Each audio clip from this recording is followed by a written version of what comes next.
Would like to thank you all for being here in support for our just cause. We're here today to remember that Morocco's annexation of Western Sahara remains illegal. We're here to demand the Sahrawi people's right to self-determination, to denounce the grave human rights violation Morocco commits on a daily basis against Sahrawi innocent civilians, and to remind that Western Sahara is still the last colony in Africa.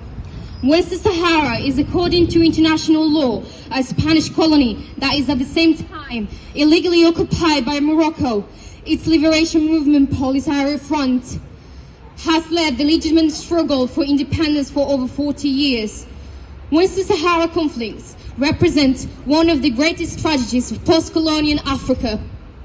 In 1975, when Spain abandoned its obligation as an administrative power of the Western Sahara, then its colony, Morocco used its military force to invade Western Sahara. Since then, Sahrawi people have endured decades of war and repression at the hands of Moroccan occupying forces. In 1991, after a 16-year-long war against Moroccan forces, the United Nations agreement enforced a ceasefire with the aim of organizing a referendum that would grant the Sahrawi people self-determination. In setting up the United Nations promised the end of the long-running conflict in what remains being Africa's unique territory still depending on colonizing. Yet, 3 decades later, the UN has not fulfilled its mission. Currently, Sahrawi people in both the occupied territories and the refugee camps suffer the illegal occupation ravages. More than 200,000 refugees face constant harsh and detrimental conditions and rely mostly on humanitarian assistance to meet their basic needs. The rest of Sahrawi people in the occupied territories suffer constant arbitrary arrests, ill treatment and harassment. Therefore, we call for the intervention of the international community.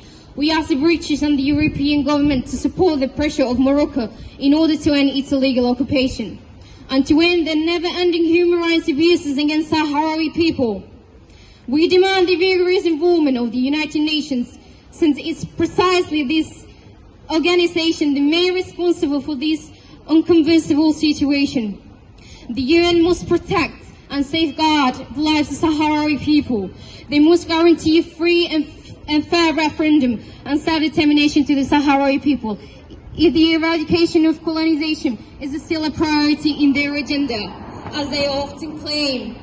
And most importantly, we need them to act with a determined will to refrain from legitimizing Moroccan's illegal occupation and to take our issue more seriously. Thank you, and free Western Sahara!